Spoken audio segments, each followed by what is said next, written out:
Hey Colin, it's Hobbs from Random Screed.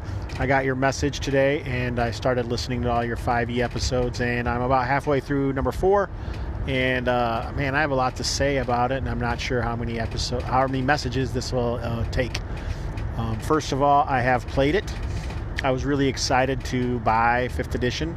It's the first time I bought in any core rulebook since 3rd came out, and I wasn't a big fan of 3rd, even though I found other people say they think I would like it. Anyway, 5th edition. I like the basic game. I ran it. I've ran and played 5th edition multiple sessions. I don't know if it's been 100, but it's been quite a few. And I always just feel like it's missing something. And I wonder if it's a situation of less is more. You know, less is more. So when you have everything, I'm pulling a Hobbs.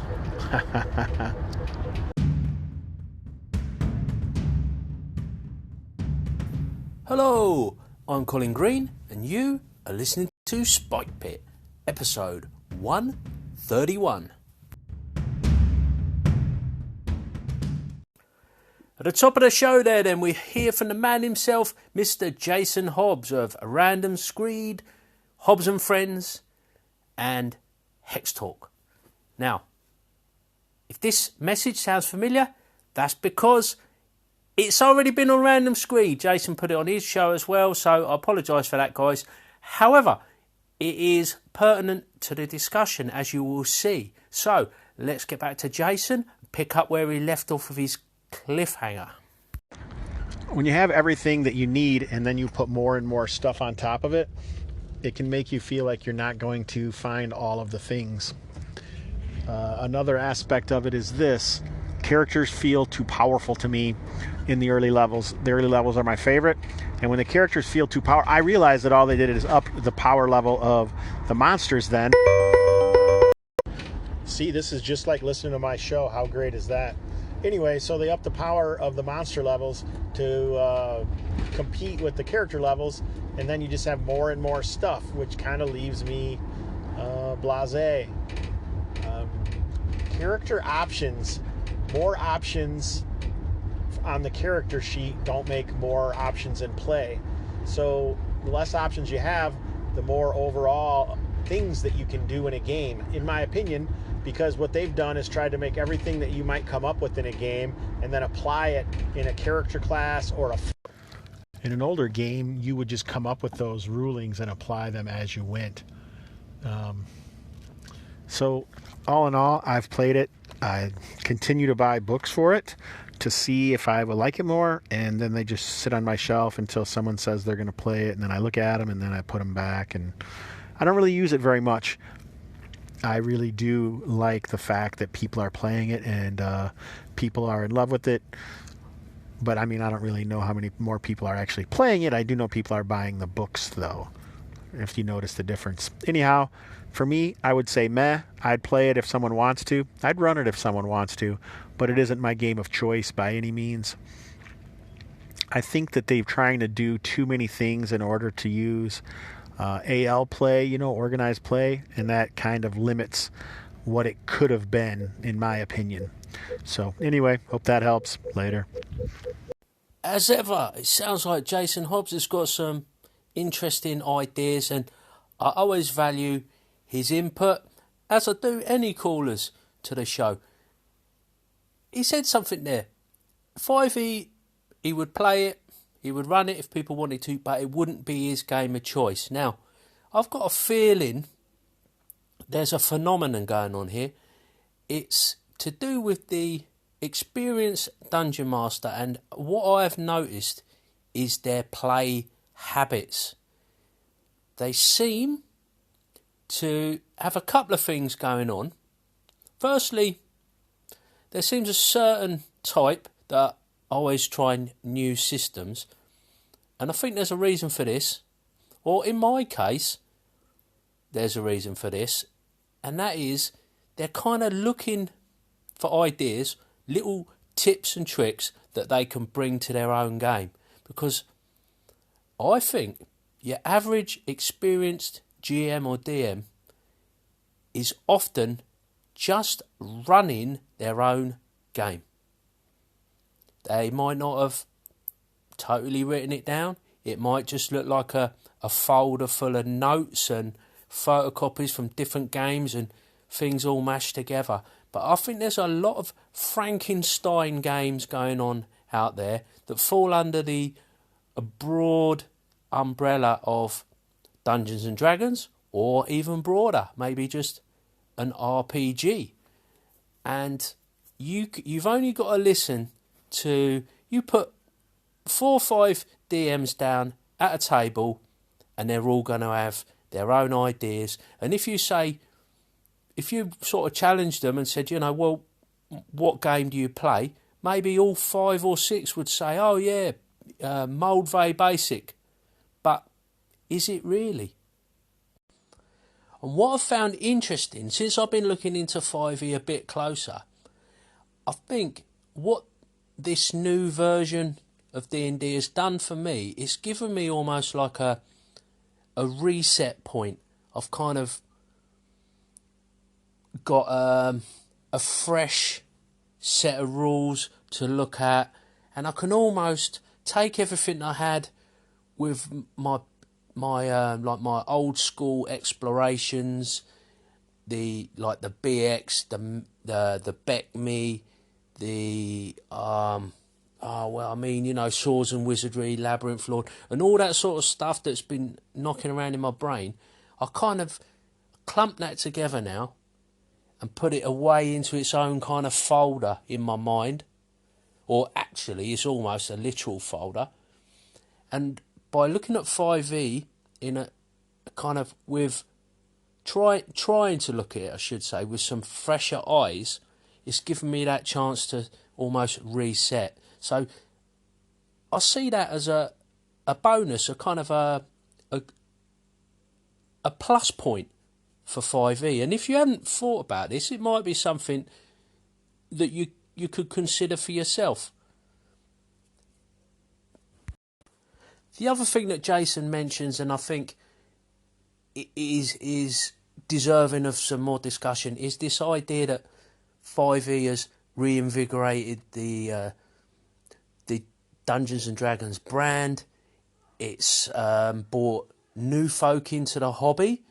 Now, Jason did mention the question of whether they're like just buying the books and getting into it, or whether they're actually playing. I know there's a massive lot of folk who are really interested in watching people play, the likes of Critical Role and actual play podcasts and YouTube and Twitch and all this.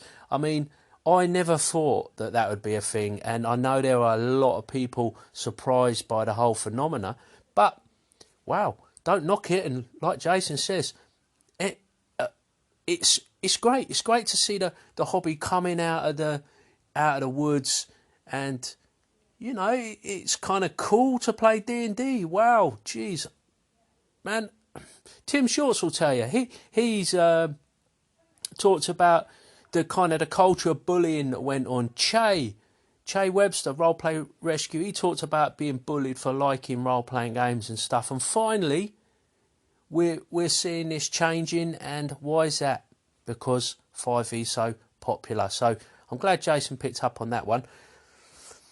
But yeah, whether people are actually sitting around tables and playing it, or getting online and playing it a lot, who knows? I imagine they are, though.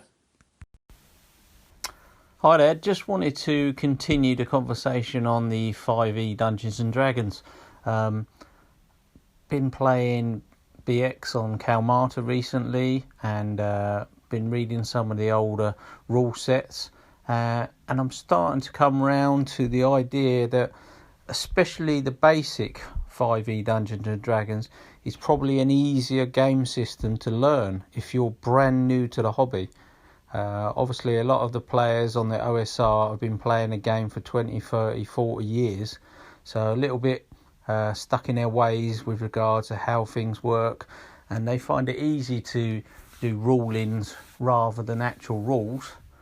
Someone might, like myself, I've been playing D&D for a long while, but I play a lot of board games, so I'm used to rule books that tell me how to do things. Just doing me, Jackson.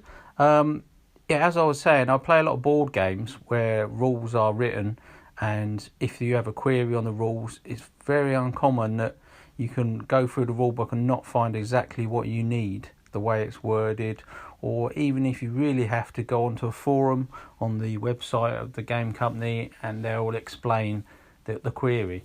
But with BX and some of the older games, you could play one game with someone on Tuesday and they would interpret a rule completely different and have a different house rule for a ruling than someone that you played on a Thursday night. So at Kalmata at the weekend, we were trying to turn undead and we weren't quite sure how often we could do it. I wasn't sure how long the undead stay turned, but in the new basic 5e, it was quite clear and concise. Anyway, just some thoughts. So just doing my triple. Just to clarify exactly what I'm saying, I think if you were brand new to Dungeons and Dragons, you never played a role-playing game before, and you wanted a system to learn, I think 5e is probably easier, especially the basic free-to-download rule set. I think the older systems, if you've never done any role-playing, they may be easy to get into if someone's teaching you the game and showing you how to play it and your style of playing it.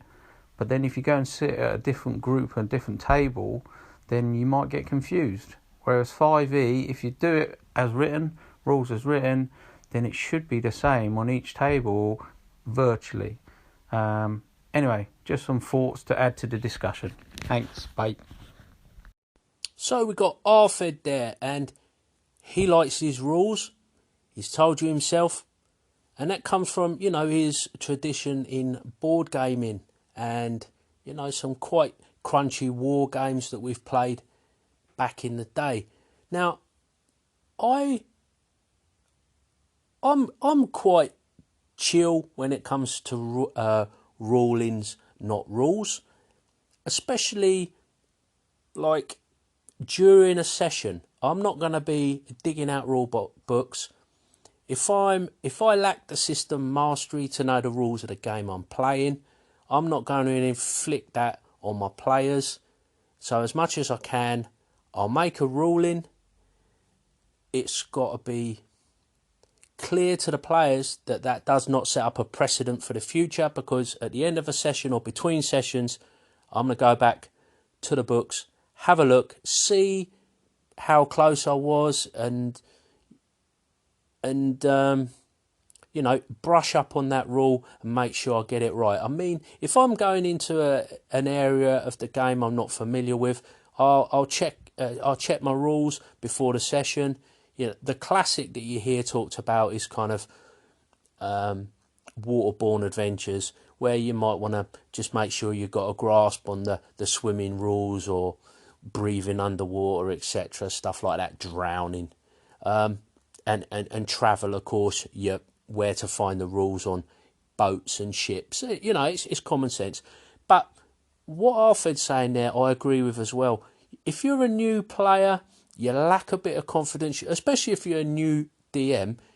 Sometimes you want some of those rules, and maybe quite a lot of rules to give you a little bit of a safety net, something to fall back on, something to give you guidance. And I think 5e does a pretty good job in this regard.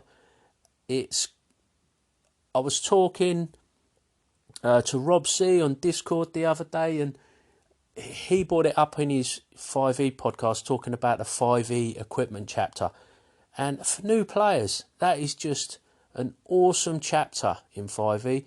It doesn't go into masses of detail. It just tells you what you want to know, gives you like little bits of guidance for using the equipment.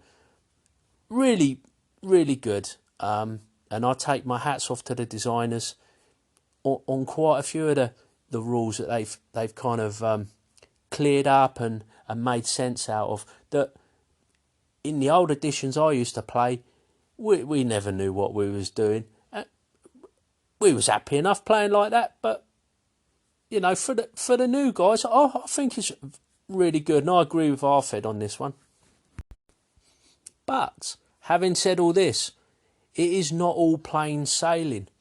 Coming in to a call in now from Larry Hamilton of Follow Me and Die, and he's talking about the importance of character sheets. And there is a lot on a 5e character sheet. Not the worst in role-playing systems, but definitely more than you get in some of the old iterations of D&D. So let's hear from Larry on what he's got to say. Hey Spikepit, this is Larry with Follow Me and Die. Finally got caught up on your 5e series of episodes, and I haven't played a lot of 5e.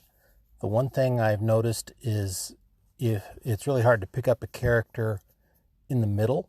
So if you didn't level up a character and learn all the new abilities and traits and whatnot that character has, you're really handicapped trying to figure it out. My best example of that is I happened to be a player in Satine Phoenix's very first convention game that she ever ran. And the character I had, I think, was 4th or 5th level and had all kinds of if, ands, or buts for when they could do things. And it turns out that the character had advantage on initiative, but it was on the back of the character sheet that we were using. So I didn't even figure that out till the last few rounds.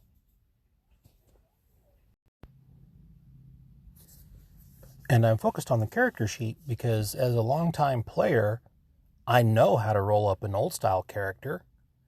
With 5e, the order of the stats are in a different order. I believe that changed prior to 5e, and I understand why they're in that order. But I have played with the original order of the 6 stats that I automatically fall into the mindset that's the order these numbers are in. So that's a real challenge. The other thing as a player is I want to know where I get the information so that I can understand how and why that number on the character sheet is what it is. And for that reason, everything that goes on the character sheet needs to be clearly laid out in the player's handbook. Thanks for the call in, Larry. And yeah, there is quite a lot on the 5e character sheet. It can be a little bit confusing, and the rules are not super well referenced, and the index in particular is pretty dire, I have to say that. I think character sheets are a kind of a personal thing as well. I always like to make up my own. I like to have them in my my DM notebook, and I normally do like a double page spread, and for whatever rule system I'm playing, I get photocopy relevant pages, take snippets out, or maybe do something a bit more fancy using some software on a computer. But yeah, I hear what you're saying, and definitely for designers, they need to keep that in mind. I'm sure they do. I reckon you're just a little bit unlucky. You have, like you say, you haven't played the game too much, and you're not going to get the familiarity in a few plays that you've maybe built up over however many years of playing older editions. But there you go. Now, my final call in is from Joe Richter, and this is a bit of a different one actually. Hey Colin, it's Joe Richter again. Another great episode on 5e, which triggered some more stuff churning around in my big empty head, and so I thought I'd call in again. I got no real beef with 5e. Folks should play it if they want to, have fun with it. It's a perfectly fine game, but one of the main arguments I hear in its favor is how modular it is, how you can take stuff out and add stuff in. And that argument for its favor doesn't really make sense to me, because that's basically true of every single role-playing game ever. You've always been able to do that with role-playing games, and so I just don't understand why that's such a common argument in 5e's favor. Thanks again, man. You're awesome. Keep up the great work. Peace out. Yeah, interesting, Joe.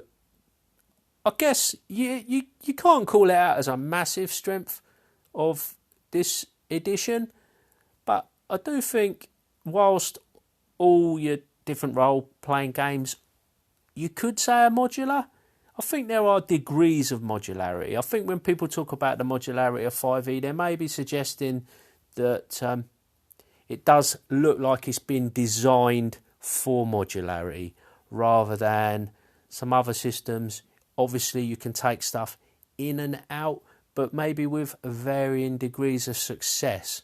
So I hear what you're saying, and yeah, I guess I agree with you to a point. But thanks for the call in, man, and I'm glad you're enjoying the 5e chat and listening to old Spike Pit, man. So cheers, bro.